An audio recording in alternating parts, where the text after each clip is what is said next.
智慧在民间，看媒体人如何转身变为私房大厨，看他如何在一天里创造出数道融合美味。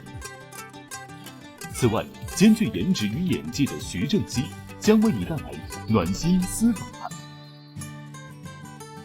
更有美食达人为你带来不一样的创意料理。更多精彩尽在粤美食。欢迎收看由悦享冠名播出的粤美食。荧幕当中的我，用心的演绎诠释每一个角色的爱恨情仇。生活当中的我，爱运动，更爱幸福满满的厨房。我是徐正熙，生活赋予我热情阳光的性格，而我用暖心的情感赋予食物最浪漫的温度。现在我要做一道菜的名字叫做蒜蓉开背虾。那这段时间我正好是在家休假，然后我每天都要去跑健身房，所以就是我妈就每天叫我爸跑到老远的菜市场去买虾，然后呢，我妈就负责煮，然后而且她会亲自剥给我吃。我不知道，就是因为我很少在家，不知道这样待遇能享受多久，因为下个月就要进组了，这个待遇就享受不到了，我也不知道什么时候才能回家。那我希望能做一道就是蒜蓉开背虾给他们吃。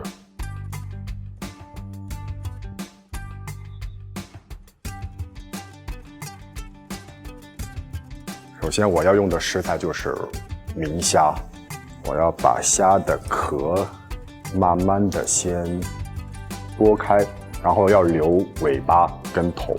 对。然后开背，轻轻的把刀把虾切成一半，虾线给取出来。好嘞，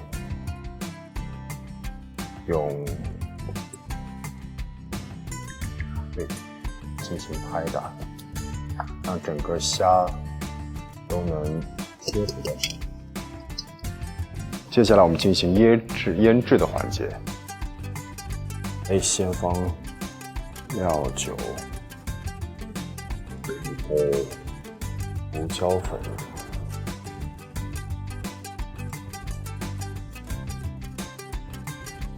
再放少许的盐。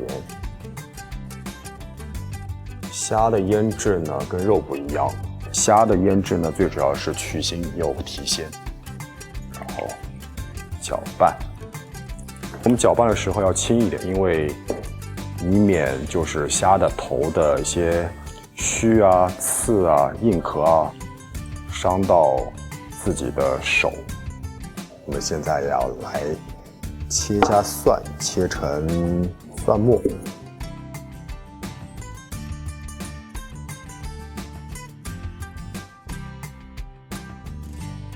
蒜的量差不多就是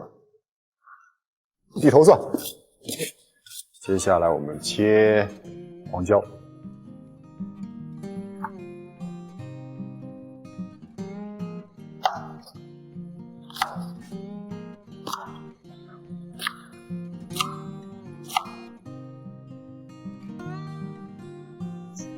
青椒，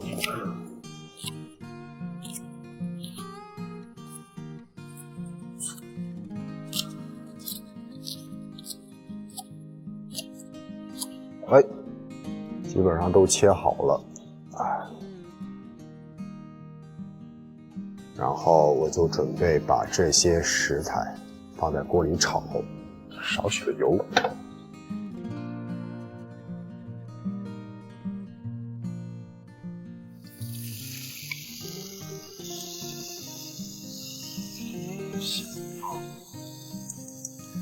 酱油，我这人特爱喜欢吃酱油。放点胡椒，少许的盐，放点糖。如果你喜欢吃辣的朋友呢，就可以放一些剁椒。好，剁椒并不是很辣，最主要让整个菜啊更有色调。我们把刚才腌好的虾一个一个漂漂亮亮的放在盘里面。对，已经去腥了，很鲜。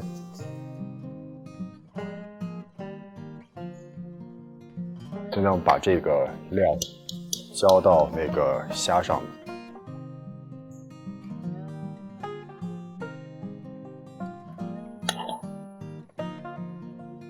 好，现在我准备把它们上锅蒸4分钟。水开了啊，水开了，我就要把这盆虾放在锅里面蒸4分钟。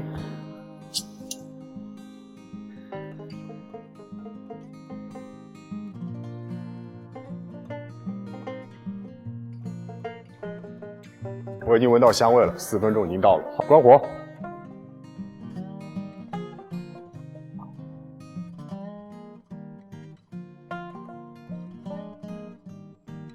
蒜蓉开背虾就做完了。我相信就是肉的质感非常嫩，吃起来非常香。好，待会儿我自己先尝一下，期待一下啊。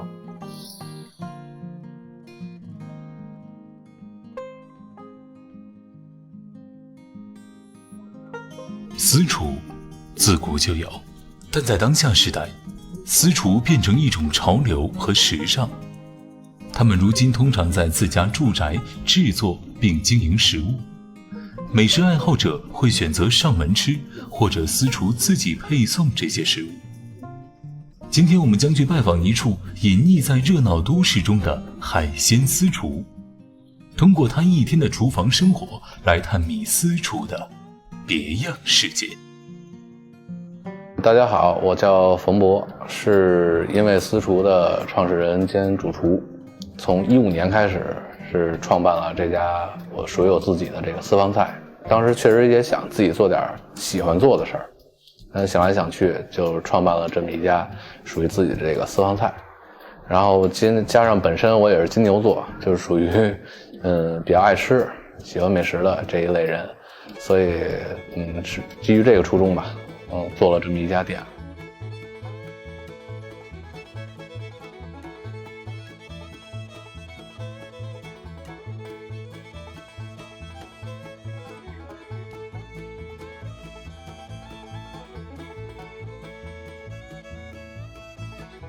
好，拿擦杯子。晚餐客人有东西是吧？这是什么样的？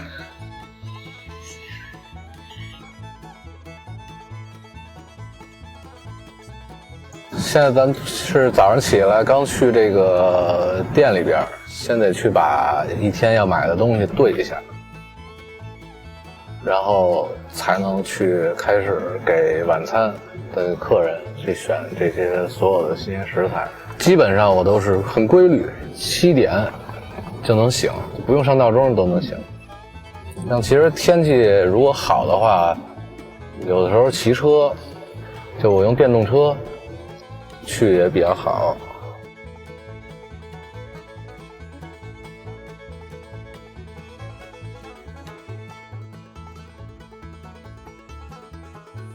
那像这种的呢，就是活跃度好，然后呢，我们在挑的时候也可以去掐一下它的肉，看看是不是很饱满。像这种很饱满。如果运气好的话，能碰到母虾。母虾的话也很清楚，能看到就是这块会更多2个这个，然后里边呢颜色会发黑，那个不是不好，那个是因为里面有很多的这个虾子啊，就是母虾的话就更好，虾子可以做个蒸蛋啊，这些都可以，或者炒蛋啊都行。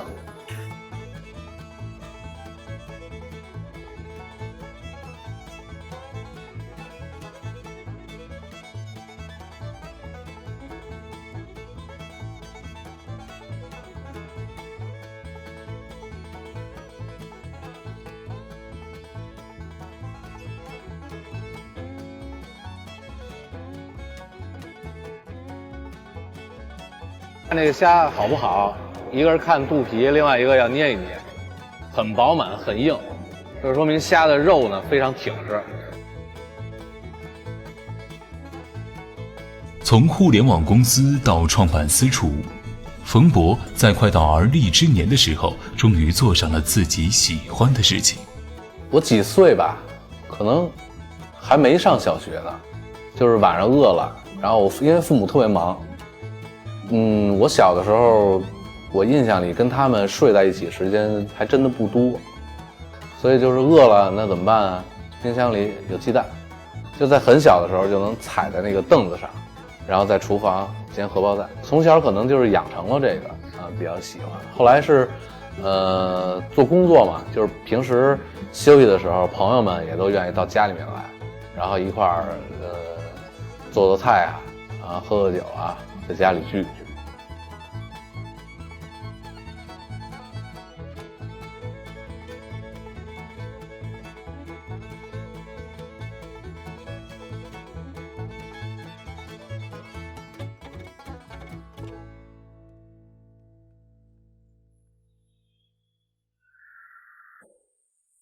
然后今天我们主要介绍这几道菜呢，首先是咱们做的这个南洋黑椒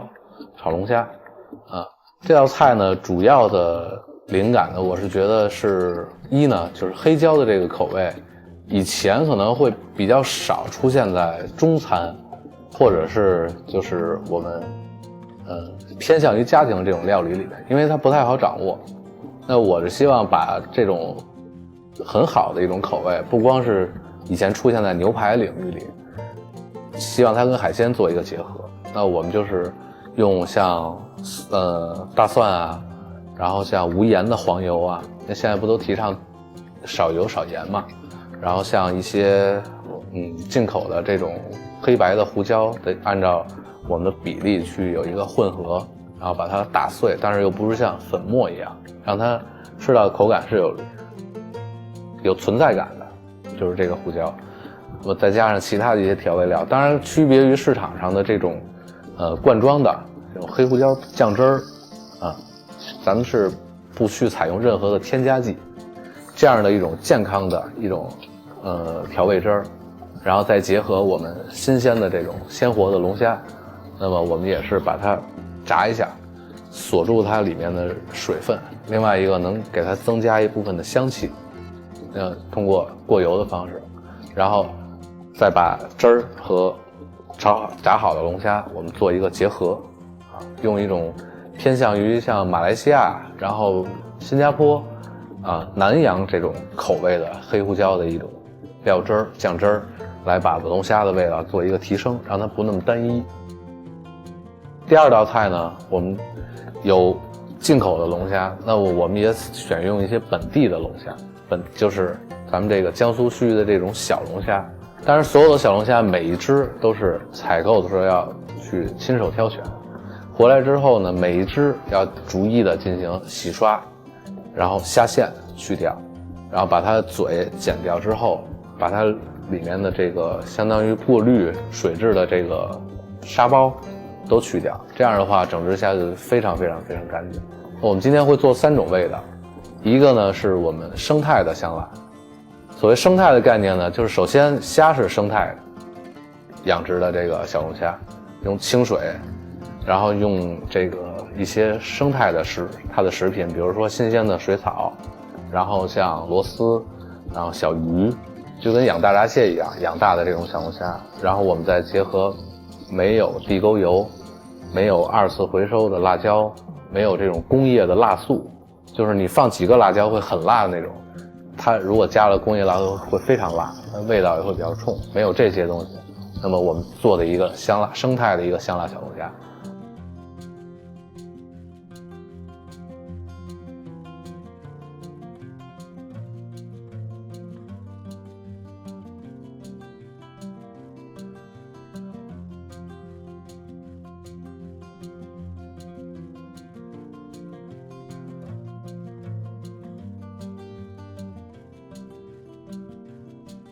第二种口味呢，就是现在很多人他可能吃不了辣，或者有一些朋友我担心我的长痘啊，上火啊之类的这些原因，他可能不吃，但是他又喜欢小龙虾。那我们做一个用传统的鲁菜里面的葱烧，大家都听说葱烧海参，那我们用葱烧的方式去做这个鲜活的小龙虾。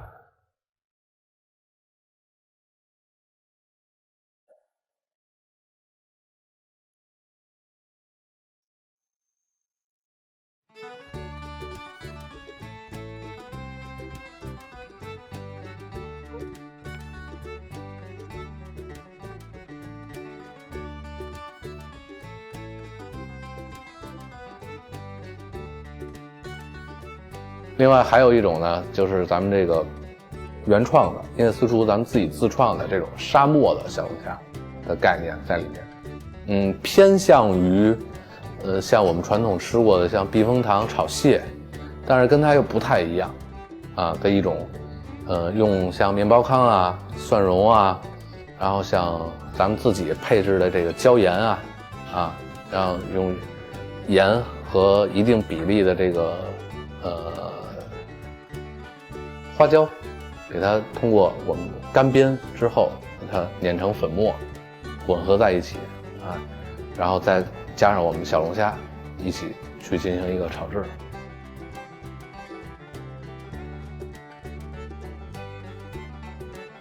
我们第3道菜呢，就是用客家广东那边客家族的客家特有的一种这个葱姜焗蟹，是这样的一种口味。更多的呢是体会到这个蟹本身的鲜甜，而且我们用的蟹呢是来自斯里兰卡的这种大的青蟹，这种肉本身就是它的甜度非常高，而且我们采用活蟹，那它的肉质也都是蒜瓣肉再加上我们特有的这种调味，用先焗后炒的一种方式去烹饪它，会呈现出非常鲜的一种蟹的这种口味。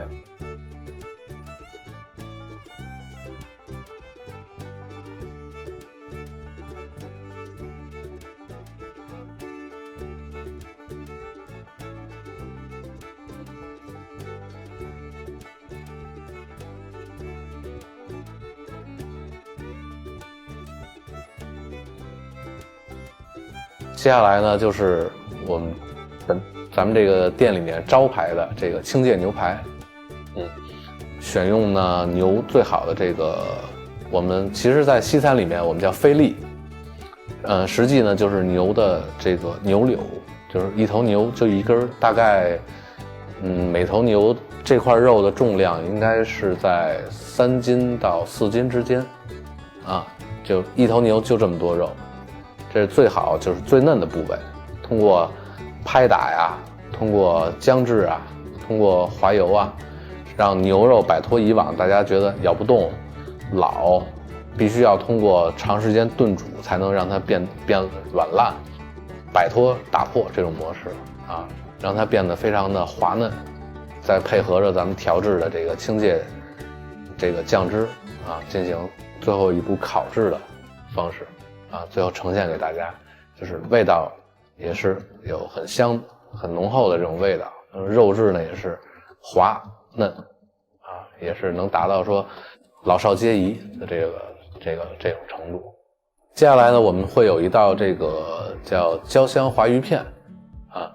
这道菜呢，我们其实选用的是鲜活的这个鲈鱼因为鲈鱼呢首先第一点，它的刺非常的少，因为我们做这道菜里面是不允许有一根鱼刺的出现的，就像我们吃肉或者吃豆腐一样去吃鱼大家就是反正我本人是不喜欢那种摘鱼的过程，但是鱼呢又是我们生活当中必不可少的，它提供的一些能量蛋白质这些，所以包括小孩可以多吃一些鱼类的东西。那么我们采用鲈鱼刺少，那么改刀片成很薄的片儿，然后我们通过不加任何的嫩肉粉的这种方式，最后让它变得非常滑嫩，去姜制它，然后再通过开水一沸，然后另起一口锅呢，我们炒一个相对是鲜辣一点的口的一个酱汁把它直接淋在烫好的这个鱼片上面啊，能够更多的吃到食材本身的味道。然后加上现在天气可能慢慢的热一点啊，有一点鲜辣的感觉呢，能够刺激一下人们的味蕾啊，也是比较不错的一道菜。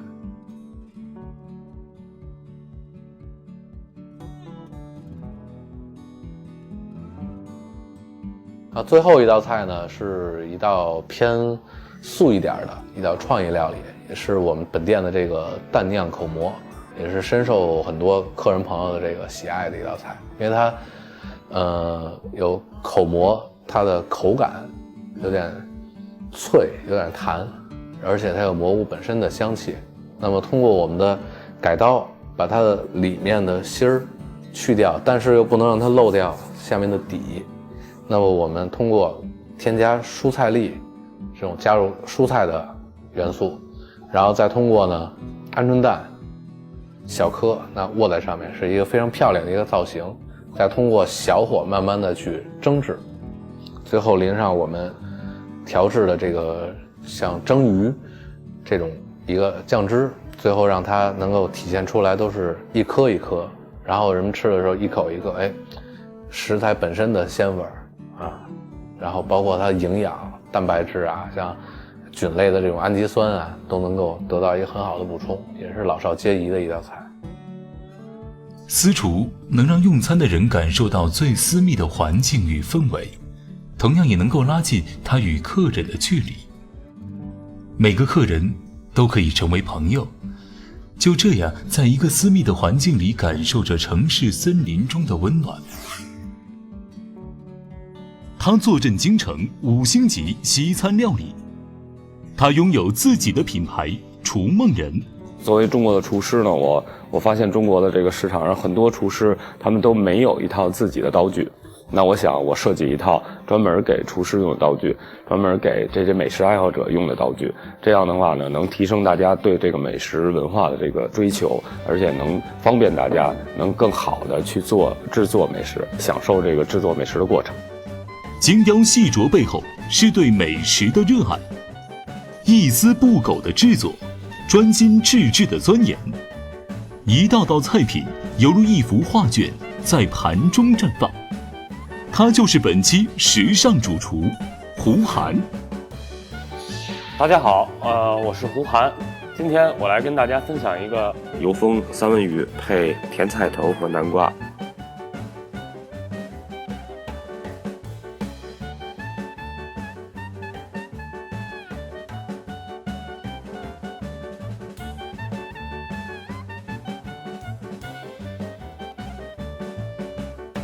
油封呢是法餐的一种传统的烹饪方式，介于煎和煮之间。在锅里呢要加很多的橄榄油，让橄榄油足以浸泡过这个三文鱼。然后在这个橄榄油慢慢加温的这个过程当中呢，给橄榄油调味道，加入盐，新鲜的大蒜，百里香，让橄榄油的温度呢升到差不多100度就好了。在油温接近我预想的温度的时候，我需要擦一些回心头的片儿。这些片儿一会儿也是可以跟鱼一起吃的，所以我要跟鱼一起放到锅里去，一起来封住它。这个时候我们能感觉到油的温度跟我预想的差不多，已经到了100度。那我们把已经清洗干净的三文鱼放进去，注意的时候呢，就是放鱼的时候一定要鱼皮的方向朝下，然后把刚才已经放进去的一些香料完全都盖住这个鱼。OK， 那我们用剩下来的余温呢，就开始要浸泡这个鱼。接下来呢，我们要处理甜菜头。甜菜头呢，我们需要做一锅热水，需要先把甜菜头的外皮打掉，就是滚刀切。但是你要切到让红菜头很自然，但是每一片的薄厚和大小是很均匀的。切好的红菜头放到开水里，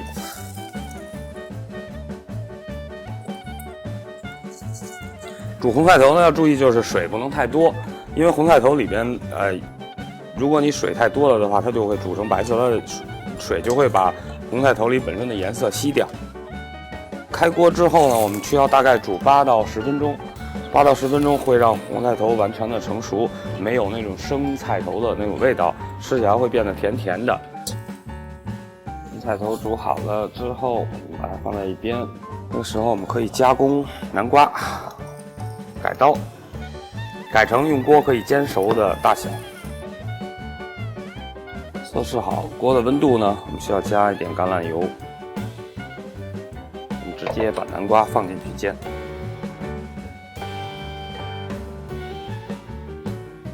放一点盐和胡椒来调味道。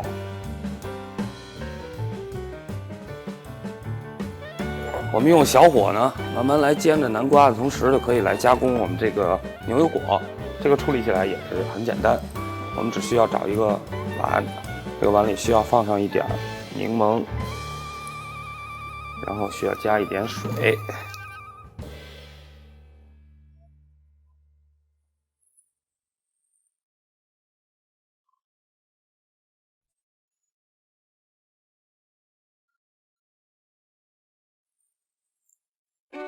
煎过的壳里边已经软软的，我拿这个镊子去试探的时候，能感觉到这种坚硬的壳，但是它本身已经很柔软。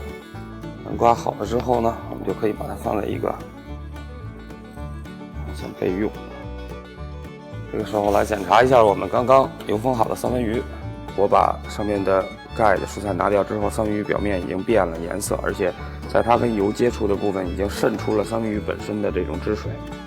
取一些我们刚才切过的茴香头，然后还有我们的三文鱼，